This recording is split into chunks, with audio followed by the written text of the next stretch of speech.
All right, everybody. Thank you for joining us once again. Dynasty Mirror Search for Huru. And today I have the brother Josiah on with us. And we're going to be discussing how Africa is selling the future of African children to China.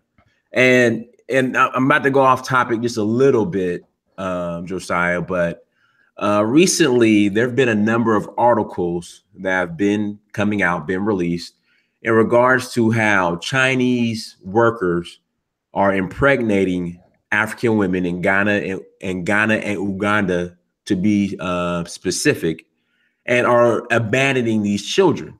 Now these children have no fathers. And what's funny is the so-called black feminine, non-feminine, black feminist, non-feminine crew have been very silent on this.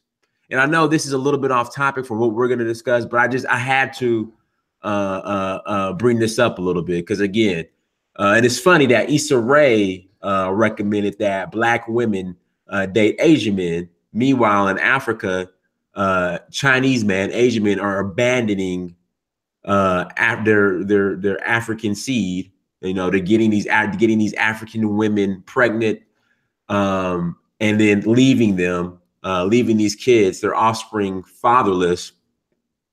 And in the so-called African black woman empowerment, I'm sorry, not empowerment. Let's separate women empowerment from feminism. The so-called dusty African black feminists are very quiet on this, and I was just surprised by it. How, you know, they get a pass. They're gonna find a way to blame this on black men, guarantee you. But I just thought it was weird. But basically, this ties into economics. Why a lot of times these African women will, it's like a come up. You know, it's like an opportunity to get out of poverty, and it's sad when they see non-black men in Africa. So when they see non-black men in Africa, to a lot of African women, it's an opportunity to get out of poverty, and it's been biting them in the face, if that's the correct. Or they haven't been. It hasn't been helping them, I guess, because again, the Chinese men are getting them pregnant and then dipping back to China, and now they have these fatherless kids and no support. But anyways, I just have to go on a tangent. But brother, thank you so much for coming on. All right. Thank you. Thank you for bringing up that point there. Yeah, we're gonna have to remain focused here. The issue that's at hand is the fact that the people of Africa, I'm from Africa myself, we are doing something that's really crazy at this point, and at this juncture, we have a great opportunity to rise the planet, to make it grow, because the technology is there, it's given to us. We have the internet, we can see the things that we've never seen before. The unseen things are being seen today. And it's quite amazing that the Africa will still want to, put their tail in between their legs and watch all these people act like they're better. They're not really better. Look at what Jack Ma said, the Chinese billionaire. He said the Chinese people did not make anything. And why is he saying that? He said the internet made everything. And I was thinking about that. Why did he say that? He wasn't trying to undermine the Chinese or trying to undermine the ingenuity of the Chinese people. He was actually trying to tell the world something. He's telling the world that there's a change in the globe, the trends in the globe. And that's based on information technology. Things are changing. What are we doing as Africans in Africa or Africans in diaspora? We can achieve whatever we want as long as we put our mind to it. The technology the Africans are using today, when America was 50 years, they never even dreamt of it. Imagine that. And humans are known to make tools. For example, you take a little tool or gizmo or whatever, give it to a baby. When you come back in like 2 or 3 weeks, that baby probably might have figured whatever that's on that little gizmo that you never even thought of. That's the nature of human being. And the intelligence and being smart, like quote unquote being smart, it's distributed all across the globe just like air that you breathe. Now, Africa taking all these $1 million projects on a loan from the Chinese people. Who gives you anything for free? Right. You're mortgaging your people's future. Say that again. Repeat that again. You're doing what to your people's future? You are mortgaging. That's a dead weight. That's a dead weight. It's no good. That's negative for the future generation. That's a debt they're going to have to pay. It's not needed. We need to find a better way to do this stuff. That's why I have outlined what we'll be discussing today. The first one would be the changing global trends based on information and the new era of values. And then the number two, we're going to talk about how we can unite and empower communities. And we have to stop looking at who came here first. 400 years, 500 years, we're all cousins, man. If we keep dividing ourselves, we're not going to get anywhere. So the world calls us a country because they think Africa is a country. We can redress it this way. We can become an economic country. Yeah, they call us a country. We're a continent, right? But they do call us a country. However, we can redress that to become an economic country, regardless of where any one of us with the African ancestry is born. That way we can rise. We need to learn how to use. Number three is we need to learn how to use the tools and technology in Africa. The Black people or the people of African ancestry are not different from the Chinese or Caucasoid or whatever. We're all humans. Given an opportunity, we can do just as good as anybody else. We can't look down upon ourselves. We should start listening to one another more often. We cannot use technology that's made in the US, UK, China for Africa, but we can learn the principles of those technology that's based on science and take it to the grassroots and develop it. That's a lot of, do you know there's about 5 innovations in Africa that's not in the world like a year or 2 years ago? How many of you know that? Do you know there's an African person that made a PWC, a different kind of wavelength that you can use to carry communication links to the remotest places in Africa? This dude has a patent in France. This dude refused to sell it to the Americans and the UK and other developed world. He said for the first time, he want to show that Africans can make really advanced technology from bottom up with no influence. He's using that. Do you know that there's another African person that made a robotics that can perform surgery on somebody? Successfully is being used in the US, France, UK, all over. Do y'all know all of this? Do you know there's another African that came up with a system where the crane system that is being used in building all these massive mammoth buildings, they have sensors. This crane system cannot collide. That's an African person that made that. This just happened not even 2-3 years ago. These are some of the stuff we don't know, but they're out there. Anyway, number 4, like you talked about the Chinese, we mortgaging our future by taking all these loans. We don't know how to pay back. All right. These are future debt. We don't need them. So we should disallow them. Okay. We should not engage massive reception of loans from these nations. We have to take what I call we have to take technology from them. In return, we give them whatever resource they need. Majority of the time, they're gonna need natural resources.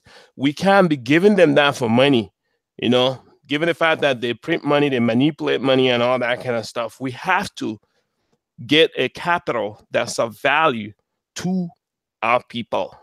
Number 5, Africa have to realize every African person, every person of African ancestry have to realize we cannot get anywhere without us reconnecting. Not only that, without us being a maker nation. A maker nation is a nation that sees the problem and solves this by building a tool that can alleviate the problem that's there. We can't depend on the white person or Caucasian or Chinese to do our own lot for us. We can't do that anymore. The technology is out there for us. I give you an example. That's a kid back in Africa. Mm-hmm. This guy goes to the like he goes to the dumpster or like garbage cans or whatever for maybe electronics or mechanical stuff. He picks stuff out of there. He takes all this stuff, all this mechanical things he gets, like the motor, capacitors and stuff, electronic components. He uses them. He puts them together. He makes, do you know what he made? He made a 3D printer in a countryside that had no electricity. He made that and he won a prize in France. But can I ask a question? Go ahead.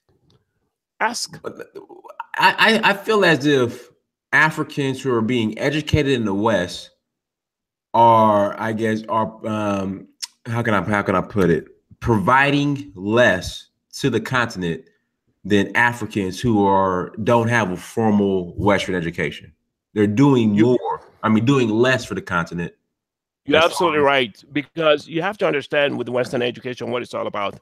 In Africa, growing up, they tell us, oh, learn the white man's ways, go to school, get this education, but they are forgetting something. Mm-hmm. They're forgetting that the white man's curriculum was designed for academics. It wasn't designed for us to build stuff, to make stuff. You have to have a mutant mindset, a very curious mind to be wanting to make stuff, regardless of whether you went to a university or a technical college or not. That mindset is what's lacking. That's why the Africans that are back home in Africa, they are solving problems. Why? Because they're right there. They don't have the complacency that some of us that's out here have. We think that we get the paper degree, that's good enough. I can show everybody I got the master's. I got PhD. But that's a paper degree. You can't even build nothing. It makes no sense. I throw you in the jungle by yourself. You don't even know how to make ordinary light come up. You can't even do none of that. That's a problem. But the kids back home that's working really hard with less resources are coming up with technologies that's changing everything. You see? Then there are the diasporans that come out here and do very well, that have the acumen to invent and, create patents. That's great. But they have to start taking it back. They have to start sharing it with the ones back home, just like the Chinese did. The Chinese came out here. They were teaching in all the universities that I went to. They were teaching all over the place. They were doing all kind of stuff. But when their people come here to go to school, guess what? They pass the knowledge to them. They take it back to China. What country have you seen that was able to achieve what Chinese people achieved in 30 years? No country in the world. And Africa can do way better than the Chinese because we are watching them right now. Right. We should be sending our people over there to go to school. We should be sending them not in the sense that, oh, we want you to go and get a paper degree. No, in the sense that we want you to go and learn this branch of knowledge from them. How they make it, how they do it, and come back and work with the ones back home to develop that. That's what we should be doing. We should have all sort of educational system that's based on hands-on, experiential learning, entrepreneurship, mechanical stuff, short-term, like 6 months, a year, 2 years. Then if you get really good and you're making money, you can advance to masters or whatever, just like the German system. They have this system where you got to really know what you're doing. That's what Africa needs. We shouldn't be like, oh, he doesn't have a master's degree, so we can't use him. No, we should be like, what can you make right now? Show me what you can design. Can you create a robot? Can you put this computer together right now in a couple of seconds? That's what we should be looking at right now, because the technology is already made for us to use. And we have the numbers. We have the youth. So we're riding high. We have the most mobile penetration capability in the world. So do you know what that means? That means the development of newer softwares that the world had never seen before. So we have a great opportunity. We have to tap onto that. Now, the number 6 thing we're going to talk about, we need to really find what works for us. Mm-hmm.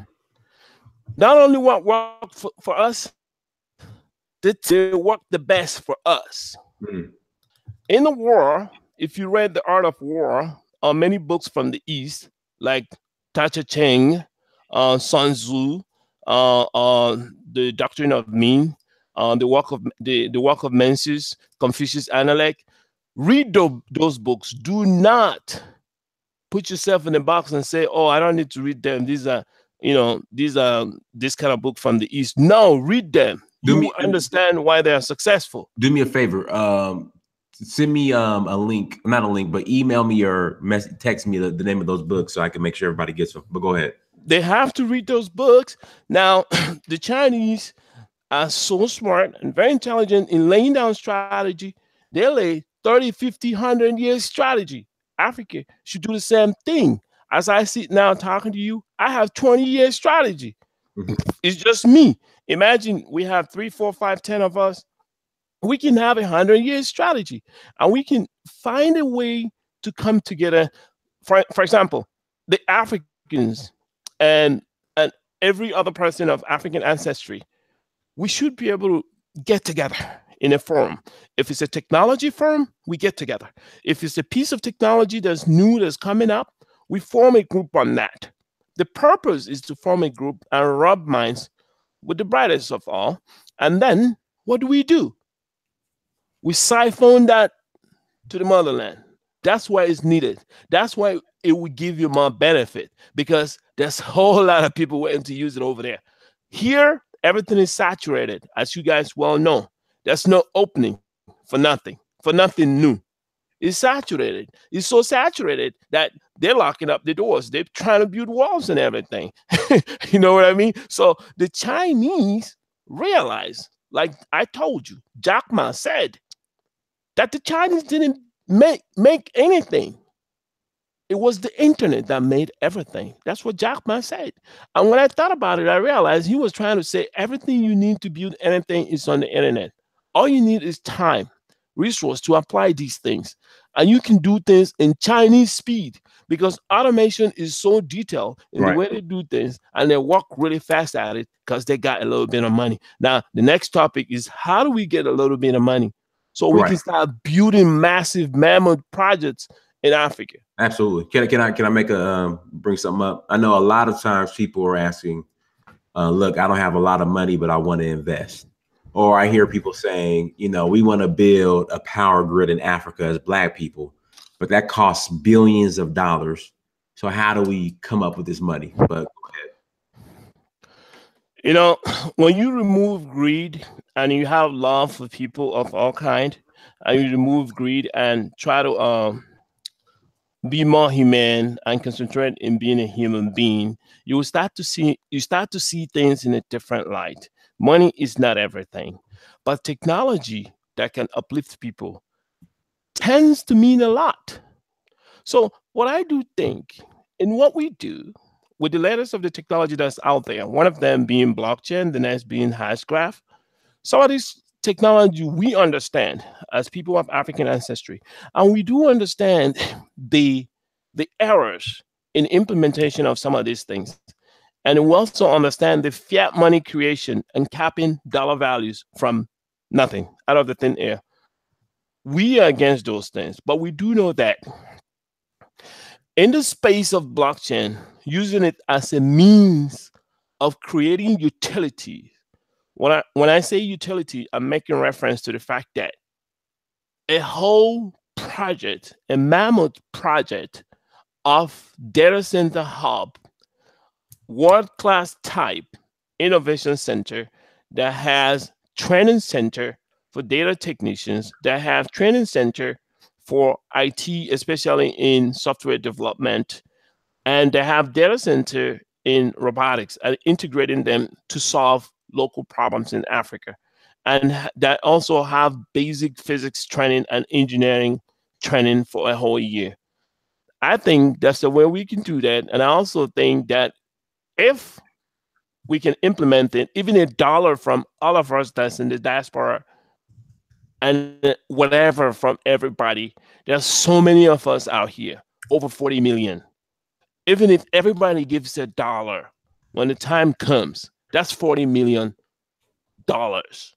That can get us something to start. It will be a system set up that will give every one of us opportunity to enjoy in a new internet of things of values.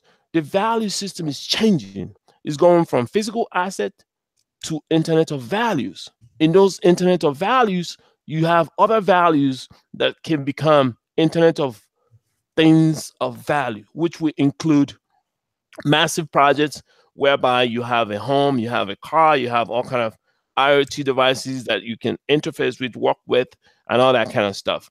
I'll give you an example what I see in the future. If Africa engage in this kind of technology and innovation, massive development by themselves, for themselves, without a standard influence, except for people that were paid to help, what I see in the future is there will be no need for me or you to go buy a $150,000 house in UK, in the US, Australia, or whatever, Canada or whatever. If some of these mammoth projects can give you the same square footage in housing, however, this time it has more value added to them. It will have what we call, it will be Industry 4.0 ready, meaning that the house, when you get to it, it knows that you're coming because it's been set up that way. The house will open up, you get into the house. The house, you look around the house, there's robots in the house that will come to you. You ask for what you need, they give it to you. The refrigerator will have a way of dialing in to know when it's running low. Your kids, their school, they have a means of getting to the bus stop, something directing them to the bus stop, and then this car that nobody's driving comes in, a school bus comes in and takes them to school. That's what we see in the future. And the technology is there to build this massive project that will keep giving. Okay? So what we need to do is to put what we have together and start one. So if we build this project, you have a training center in it, you have malls in it, you have innovation centers for businesses, entrepreneurs, you have do-it-yourself workshops, you have electronic component shops, you have all kind of machineries in there. This is what you call an innovation center. It becomes a hub, and it will also host a data center, because data center is very important in the world that we live in. If you have a data center, if you can manage data, and if you can control data, you can control the future. Now, data center is more or less having a satellite on the planet. That's what it is, because you know what is trending, what is going in, what is coming out, and that way you control that part of it, part of your the region that you at, instead of allowing foreign corporations to take care of that. So we need to set up all our infrastructure the right way. But we, people of African ancestry, can do this by ourselves with nobody else. We can use the ICO, the initial coin offering that's offered in some of these technologies that's out there, not the crazy ones that is trying to make you get money like quickly and become rich quickly. But this is intensive, whereby it's tailored towards investment for Africa. It will be used to build these projects that will train, develop the continent. That's how it would go. And the math about this kind of projects is out there. If anybody's interested in the math, they can get the math and see how the token can advance and can go up. How you can do whatever you like. How you can own a piece of property even when you don't even live in it. How other people could be benefiting from it, working there, making money there, using a newer currency, because the values have changed. The way we see things in the world is changing. And we realize that they are changing. Just like what I told you guys. Not only should we find out what works, but figure out what time it works the best. For we Africans, this time is the best time for us. The internet is on there. We have studied for too long. A lot of us are highly intelligent, but we lock ourselves in the Western countries. We just locked ourselves in the Western countries. So now we have to trace our steps back. It's time to start tracing your step back. Instead of you sitting at home taking the kids to school and the wife is the breadwinner, maybe you have to start thinking, oh, I'm an engineer. Maybe I can start building stuff and learn a new trade, maybe in machine learning, artificial intelligence, so I can use it to implement something solid that will benefit a whole lot of people in Africa. Can we ask a couple questions real quick? Go ahead. So question number one, well, I just asked both of these questions at the same time. No need for, well, this is a statement, no need for data center now with the cloud. And then the other question is, how is this brother applying his ideas? All right, go ahead. All right. As you well know, cloud is a mainframe. It's like a massive machines put together in parallel, and they're consuming a whole lot of power because they need it for their massive computing power. It's still it's still located somewhere physically. You, as an African person, you can't get nowhere when somebody else is managing your information. You got to get it into your head. You need to manage your own information. You're not going to get anywhere because the system you're using, he designed it. The crypto that he has is what you're using. So if he decides you want to break into it, he sure will. We need to reconstruct that. We need to use our own technology. We don't need anybody to tell us our technology is not good enough, because it's not true. We have ingenuity, just like you can connect with the universe. There's God. For those of you that are Christians, I respect that because I'm a Christian too, but I'm not here to talk about religion today. You can connect and use your God-given abilities to change things. If somebody tells you that everything that could be discovered had been discovered, laugh at them. You know why? Because they feel like they discovered everything. Little did they know that so much is coming that they can't even imagine that they were out there. If somebody told you that the Chinese would develop this much, would you believe that? No, nobody would have.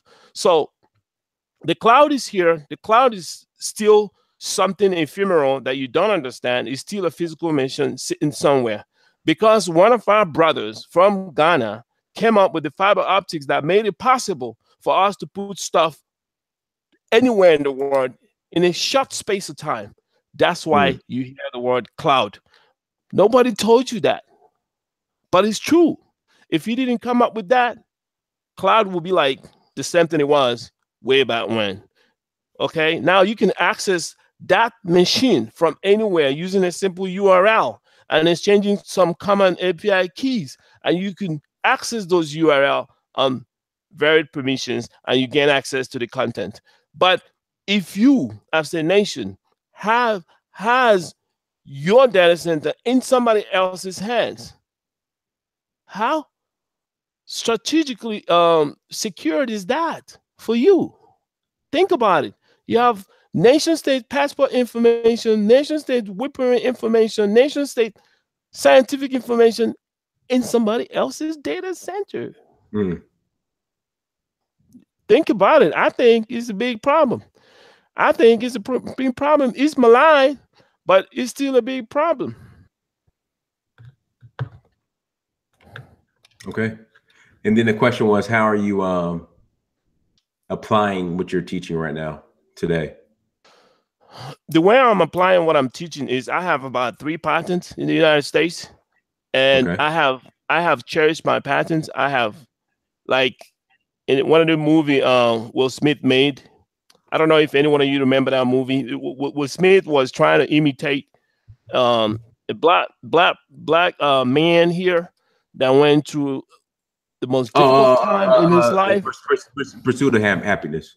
In Pursuit of Happiness, in that movie, Will Smith said, if you have a dream, it's your duty to protect it. So I have been able to protect my dream to this point that I can hold it on to, hold it on, Keep it. I'm not selling it. I'm not giving it to anybody. It costs a lot of money to get the patent, but I'm going to use it the right way. I'm going to share it with those that need it the most. Mm-hmm. I'm going to use it. Yes, I have a company, and so what? But there are people that need it the most. Those are the people that's going to have it, and they will use it to make that dent they needed to make, because it's a lot of people talking all that talk about Africa can't do this, Africa can't do that. Right. Those things are not true. If given opportunity, we can do just as well. So for me, that's what I'm doing. I hire people that are, people. I'm sorry to say, I hire people that have a lot in common with me, because they say charity begins at home. No problem with that. Charity begins at home. You have to start doing this thing, supporting businesses that have common background with you. Keep your money away from people that don't value you. I don't have to name names. You have to be smart to know what I'm talking about. Right. So once you realize that, no matter how bad things might be, for example, a mother is never going to say that their child is ugly. You have to get that sense in you. No matter how bad a brother out there is behaving, sorry to say, it looks shameful, but y'all got the same background. I'm sorry to say, you know what I'm saying? So you have to look beyond that and don't judge people too much. Try to do the best you can, bring blessing to everybody, and continue doing what you could to support. Don't tear down, build. Don't look down on anybody. Don't bring war to anyone. Treat everybody equally. But remember, charity begins at home. Whatever you want to do, start from your home, from where you come. Protect your own people. If you don't, nobody will protect you. Yes, sir. Let's see if we have anything else in the chat room. Yeah, that's really everything we have in the chat room. But go ahead, brother. So like I was trying to say, some of these projects that we have to engage in is a serious thing. We shouldn't look at them lightly. It's something that we have to really take to heart and see there's a need for doing that. Giving $1 or $2 is good, but giving $1 or $2 in a project that will actually help people with skills and the ability to build things and make things for themselves, we go a long way. It's like teaching somebody how to fish instead of giving them the fish. You see, that's what we should invest in. That's the strategies we should implement. Building data center hub for Industry 4.0 by leveraging mammoth ICOs. And for instance, in 2023, the Chinese has a strategy to leverage the 600 million poor people from the remote regions to bring them to what they call development, the new normal of China. So I've been following these people's system. So I realized that once the Chinese people do that, all the manufacturing that they have in China, they have to diversify. They have to channel them somewhere else, because they're gonna be concentrating on doing more of services to these people that they have moved in. So remember, these people are not very skilled, so they have to be re-educated into newer technology. So with that, China is gonna need a place to move the manufacturing, right, and get into services. Where do you think they're gonna move the manufacturing to? Africa. I was thinking of Southeast Asia, and I thought, no, the wages there are very high. So Chinese people, as you guys well know, they are very cheap. Of course. Come on. We're not talking bad about them. We didn't know that. We're not talking bad about them. We just have to know some of the characteristics of people we deal with. So these are some of the characteristics of them. They're cheap. They want something cheap. For instance, fried rice. You can get fried rice and eat for like maybe $8, $7. So that's what they're known for. So that goes to show you how they operate. So they're gonna want a place where they can operate on that level too, and that brings everything to Africa. But if Africa is not ready with their own industrial location for exercising, having mental exercises and exchanging ideas, innovative ideas, they will lose out. in the sense that China will be like, oh yeah, we're doing so much for you guys, y'all got nothing. But this time when they come and Africa is already thriving, doing stuff in the technology space, then we have a bargaining chip. So we have something to bargain with them. They can't just come in and say, oh yeah, we're giving you this and that and try to flex muscle. So we have to move really fast, just like the whole world. Like I said, the trend is changing. You have to follow the trend. If in order for you in a war, in order for you to win, you have to make sure that the elements of nature are in line with you. The weather, the climate, everything, they have to be in line with you. If one of them falls off, it throws you off. Your calculation goes really wrong. So this is a time for us. It seems like everything is going in line with what we want. So we really need to take advantage of that and engage in projects that will benefit us.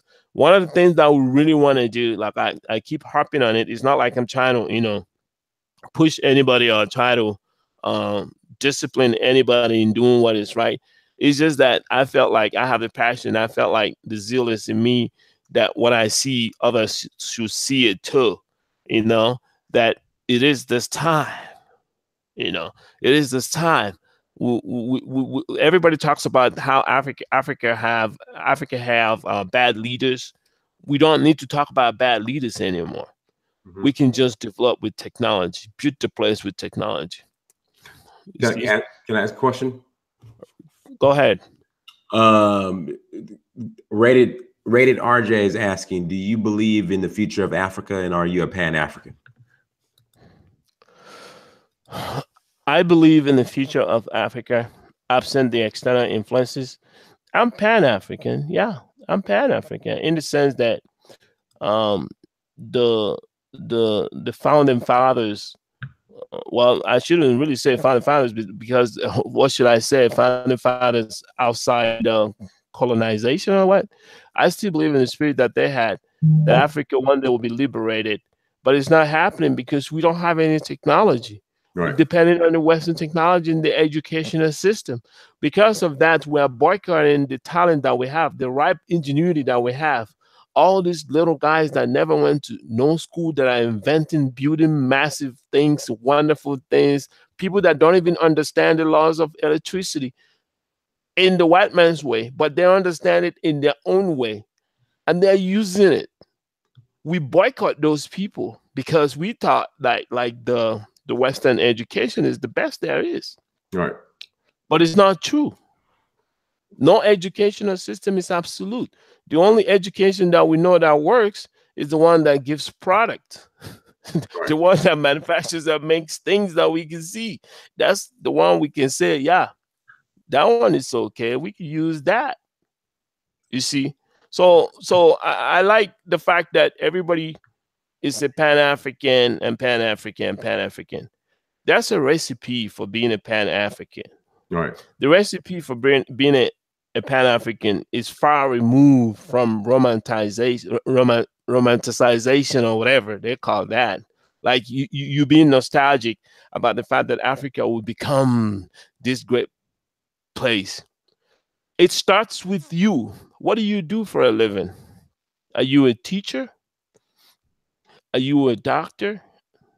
Are you an engineer? Are you a lawyer? How well are you at it? What do you do? How do you impact a child with African ancestry? How do you impact their life?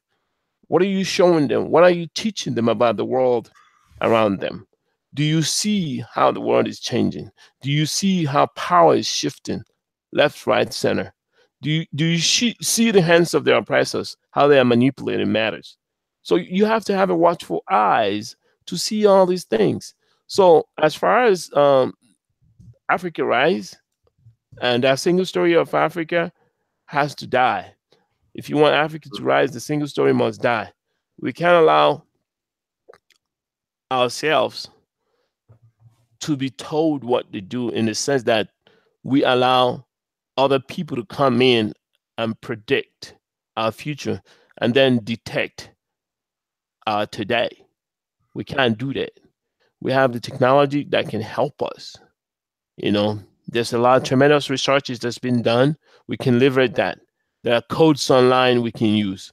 We just have to coordinate ourselves, put ourselves together, and be in the right place at the right time and make these things happen. There are so many problems to be solved. I'm solving some of them as I sit here with you. I'm solving many, many of them. So one of the problems that I have solved that I brought before Dinah and Samir, and I'm telling him, all this technology that they're doing here, blockchain or whatever. Right. I'm very wary about it, but I do have a solution that will benefit us better if we actually, want to do this the right way.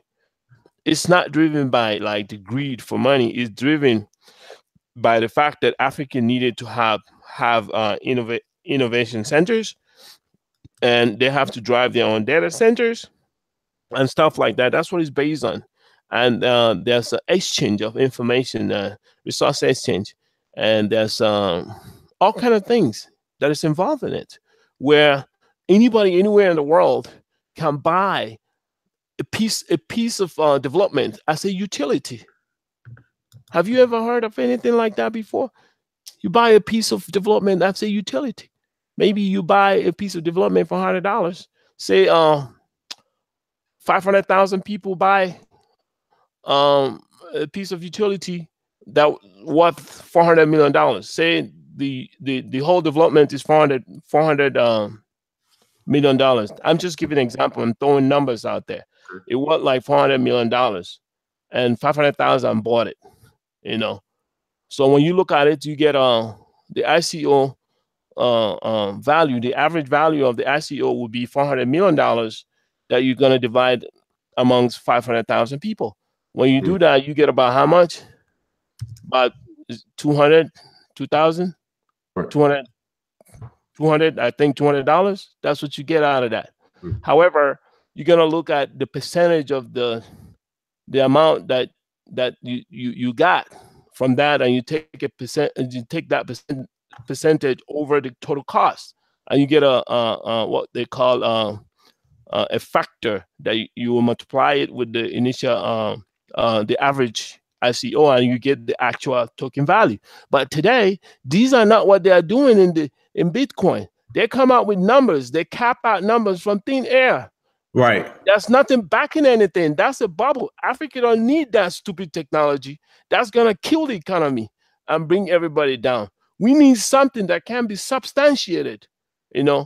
I'm talking about this. You might look down on me, but I'm telling you, this is fact. We're not. No, check it in the books. Come on. You can't just come up with a number and say, "Oh, I'm capping my stuff at 15 million." What nonsense is that? What kind of nonsense is these? Are smart people. You see, their technology is driven by greed.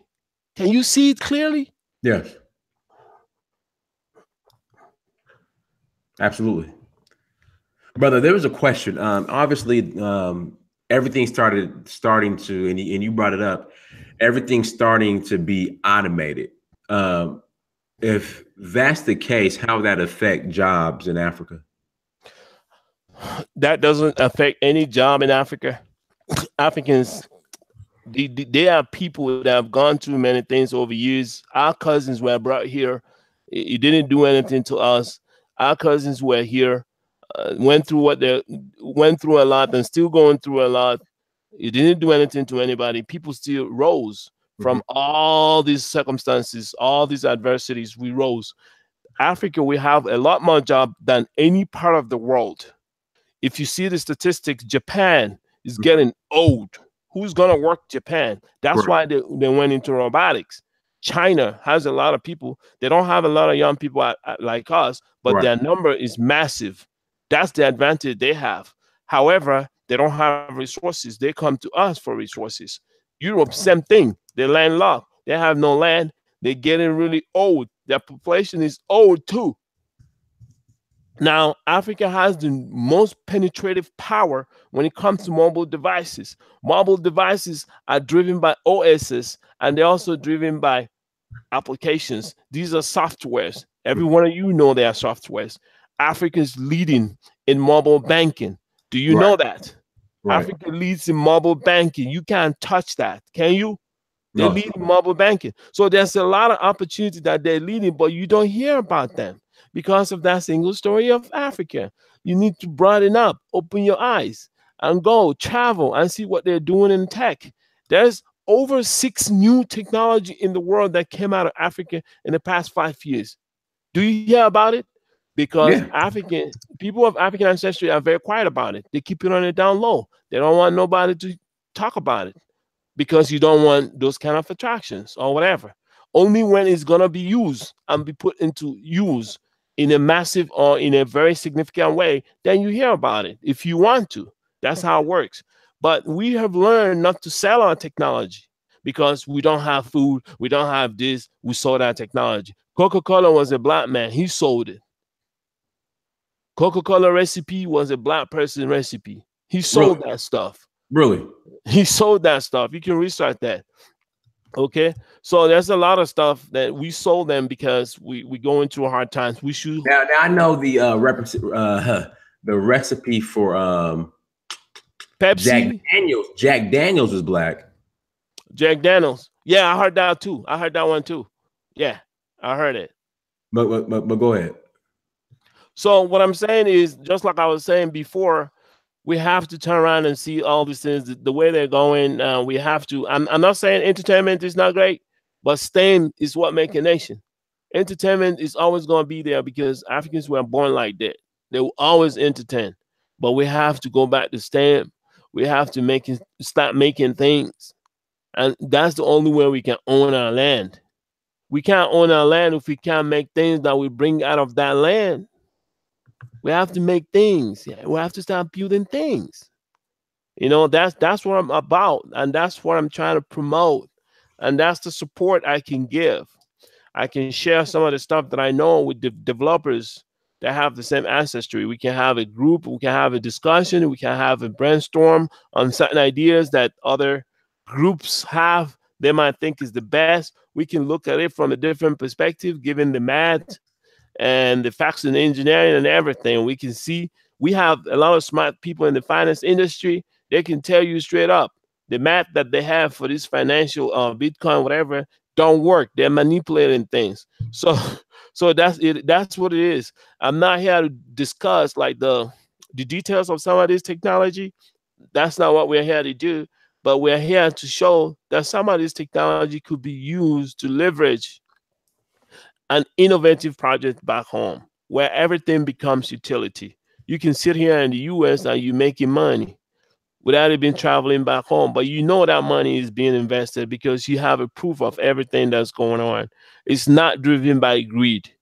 You know this is what it's being used for. And once it's successful, say we have a project that will go for 5 years, and we will do what we call ICO launches about 3 times in the life of that project. That will be it. And every time we do a launch, it goes up. Every time we do a launch, it goes up. And that goes to, funding the project. And when the project is done, it goes up again. And when people are using, the development, there's various aspects of the development. You have the agricultural, you have the training part. The students use the same money. Everybody's using the same money. When it's fully converged, then there will be no need for paper money, because some group of Nigerians made a software. Let me ask you this. An application that allows you to send money anywhere in the world. Josiah, let me ask you this. Nigerians are so fucking intelligent. What's the fucking issue with Nigeria? The problem with the country, they're bifurcated. It's bifurcated. I'll tell you why it's bifurcated. When you look at the exigencies of what is happening there, you will start to see where I'm coming from. All right, I'll start from the top. In a Nigerian community, you normally don't have any light, depending on where you live. Even if you have light, it's not steady. The question I've been asking for the years that I've lived on this planet, why is it that a great country like Nigeria can't have power? Doesn't have power. Can't have power. Yeah. I keep asking, and these people are intelligent. As hell. But they prefer to use generator. And I kept thinking, and I think, I'm not stupid or anything, but that gives me like concerns. And the only conclusion that I can come up with is not maladministration. It's not being stupid. It's not anything. The only thing I can come up with is greed. That's the only corruption and greed. That's the only corruption, if you like. Why would people smart, so intelligent, majority of them that are educated do travel? They come to the US, they see their state of life, they go to UK, Australia, Canada. But the country that they invest like a lot of money in doesn't have power, and they let it be that way. So the only thing I can come up with is corruption, greed. And because of that corruption, I believe that some of these massive projects that I'm talking about, if some of us that are in the field come in, and if some of y'all that are in the audience that I really like a lot, some of the comments that you guys make and the time that you guys put in to listen and see what we might come up with, I really appreciate that. That shows patience and being patriotic or something like that. However, I'm saying that every time there's one of these meetings, look into it. Have a noble mind about it and investigate it and check it out. I'm sure you'll find something unique about some of these projects. You will find something unique about this project. The project I'm doing, I'm not even supposed to talk about it. But I have so much zeal and passion about what I'm doing, and I know how we change things for all of us. And I'm willing to expose it and share the knowledge with other developers of the same ancestry. I plan to release an SDK or maybe a code base for what I've done so far. But I want to make sure it goes to people of my ancestry first before anybody else use it. Because I'm not stupid. If Zuckerberg went to Nigeria 2 years ago, there has to be something there. But I was born there. Why would I overlook it? If Zuckerberg went to Kenya 2 years ago, that's where I'm from. Why would I overlook that? People thought you were Nigerian. Huh? People thought you were Nigerian. I am Nigerian. But for me, I'm Pan-African. I belong to all Africans. Okay. Period. That's the way I see myself. I belong to all Africans. I have all my friendship with I have, oh my goodness, don't let me start. I have friends all over. I have friends that are from whatever country in Africa. That's how I stay. That's how I want to keep it. And the more friends you have, like the more experience you gain and knowledge, because these individuals bring something to the table. And that's the way I see things. Very smart people all across the continent. Very smart. Every one of them, they are very smart in what they do. So I encourage every one of you to look deeper into some of these proposals that we're making here. Some of the proposals make a lot of sense, especially those ones that are not driven by greed to make money. Those ones that are purely designed to make us rise with technology and at the same time train minds and prepare for the future. Brother, thank you for thank you for everything. People love you, absolutely love you in the chat room.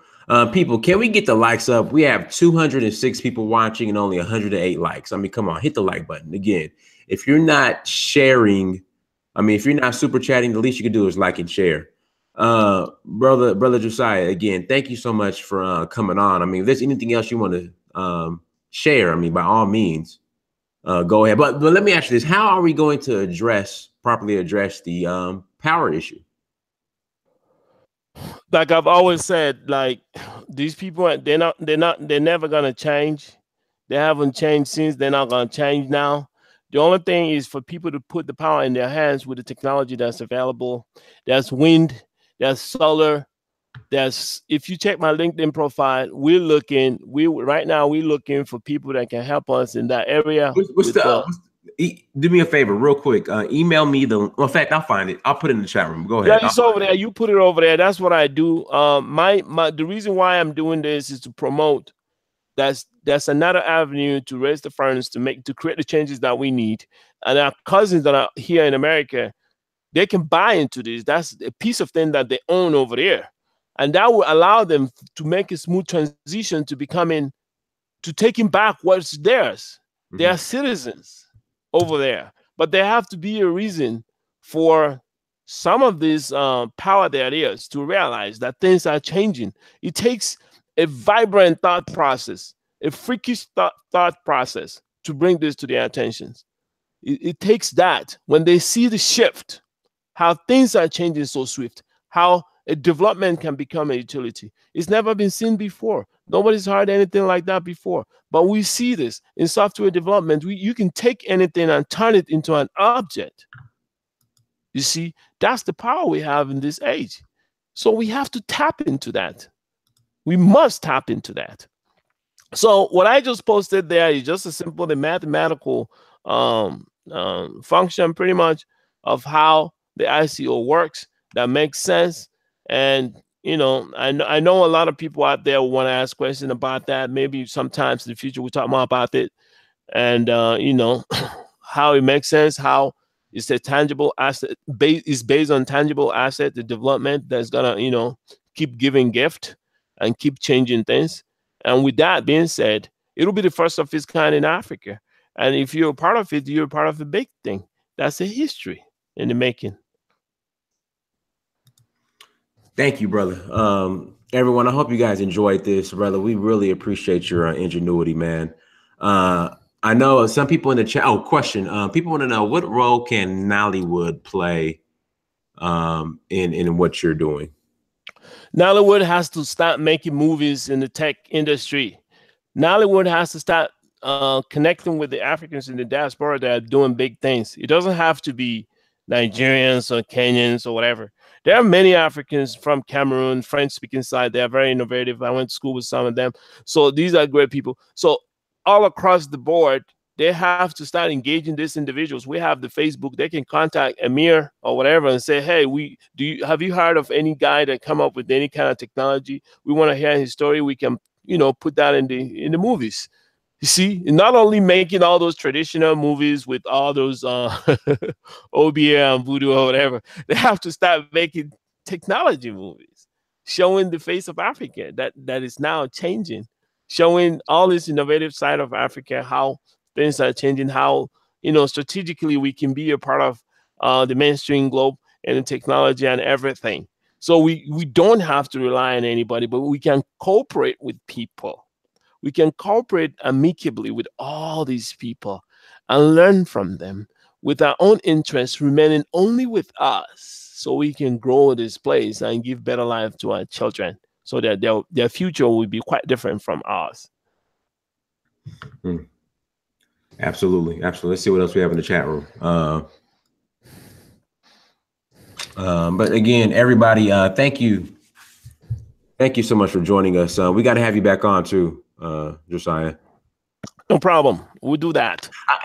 Somebody asking about hemp and marijuana. How do you feel about that, as far as using that to grow it and sell it, or legalize it in Africa? In Africa, well, is growing up. Well, it was never legal in Africa, but growing up, I remember in a particular local, there's always one bad guy that sells it. Right, of course. There's always one bad guy in a particular local. Every neighborhood, absolutely. Exactly. That's one bad guy that sells it, and the police knows him and everything. Every now and then they come and scoop him up, and then he comes out.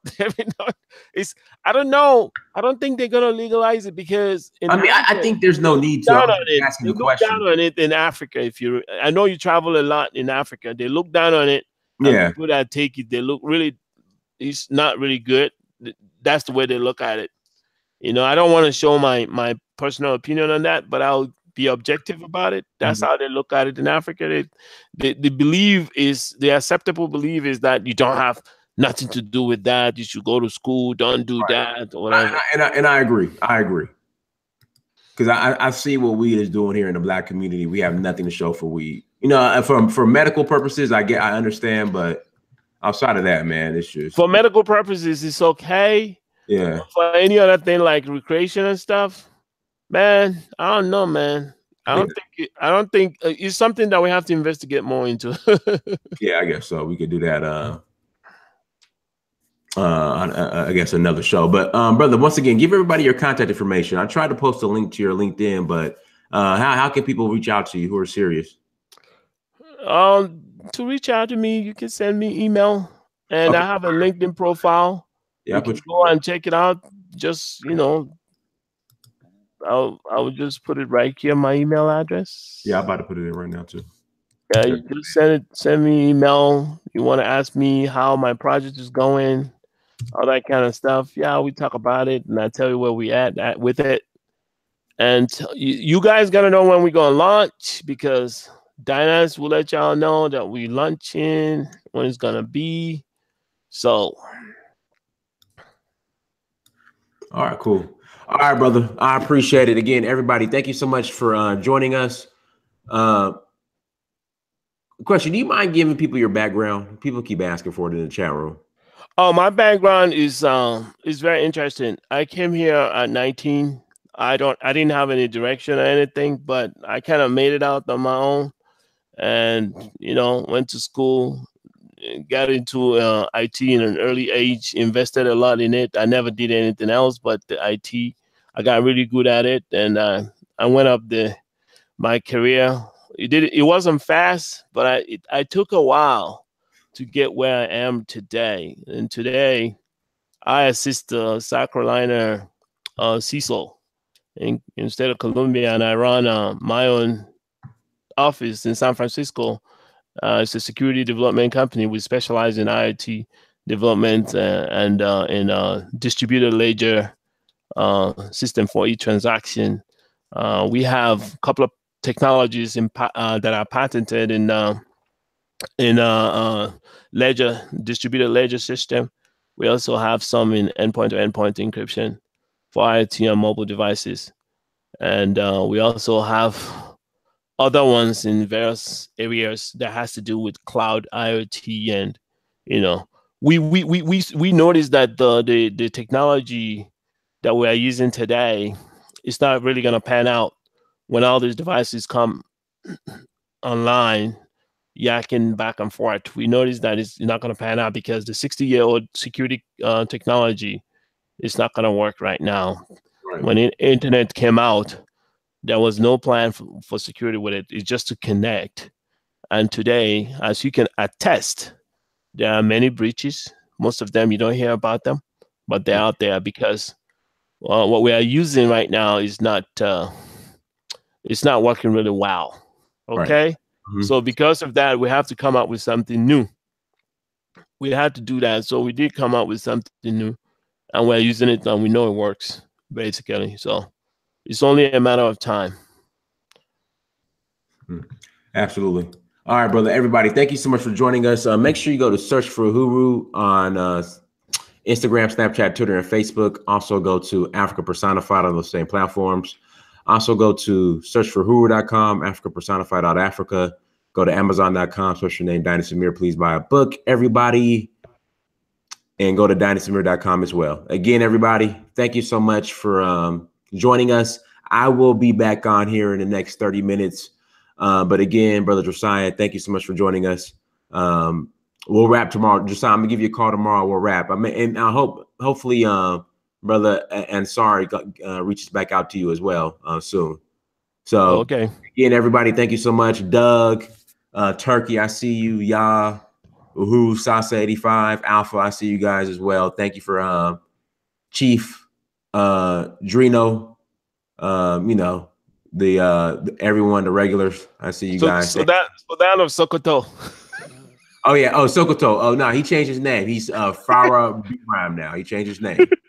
Yeah, he didn't change his name.